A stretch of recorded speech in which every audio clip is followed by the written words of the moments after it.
BJP ये कह रही है कि बीजेपी नीतीश जी के नेतृत्व में चुनाव होगा। ये नहीं कह रहे कि इस 25 से 30 नीतीश ही रहेंगे। जदयू तो उनका कार्यकर्ता है, तो कहेगा ही, क्या करेगा। लेकिन मैंने तो कैमरे पर कहा है कि अगर अमित शाह में और नरेंद्र मोदी जी में इतना अगर दम है, राजनीतिक दम है, बिहार को समझने का दावा करते हैं, तो एक बार ये बोलकर दिखाइए कि आपका एनडीए का मुख्यमंत्री कौन होगा जीतने के बाद, कि नीतीश कुमार ही रहेंगे 25 के बाद। ये भाजपा वाले, उनको मालूम है कि भाई नीतीश जी की हालत जो है वो 25 के आगे नहीं रह सकते हैं। अब आप ये पूछेगा कि अगर ये उनको मालूम है तो उनको हटा क्यों नहीं रहे हैं, अपना क्यों नहीं बना रहे हैं।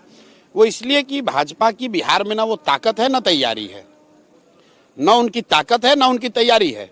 उनको लड़ना है इनके साथ ही, तो सोच रहे हैं किसी तरह घिसट पिसट के इनके साथ मिलकर लड़ लें।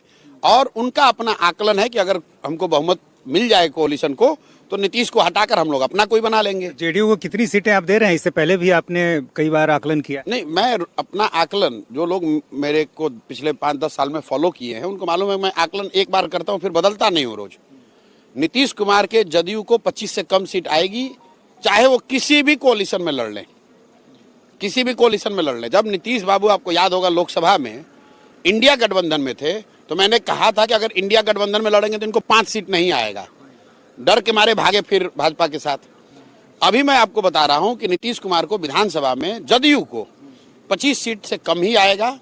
और इसके साथ ही जदयू का एज ए दल मुझे लग रहा है कि खात्मा हो जाएगा। जन सुराज में अगर आप ऑब्जेक्टिवली देखेंगे तो सबसे ज्यादा अगर किसी दल के लोग आए हैं तो वो नीतीश कुमार के दल के लोग आए हैं। इसलिए कि मेरे साथ उन्होंने पहले काम भी किया हुआ है, इसलिए भी कि वो लालू जी के पार्टी में जा नहीं सकते हैं, क्योंकि लालू के विरोध में ही उन्होंने राजनीति करी है। और भाजपा में वो जाना नहीं चाहते हैं, क्योंकि भाजपा के साथ कोalition में रहते हुए भी अगर वो जदयू में थे, तो इसका मतलब कि वो भाजपा के विचारधारा से पूरी तरह से इत्तेफाक नहीं रखते।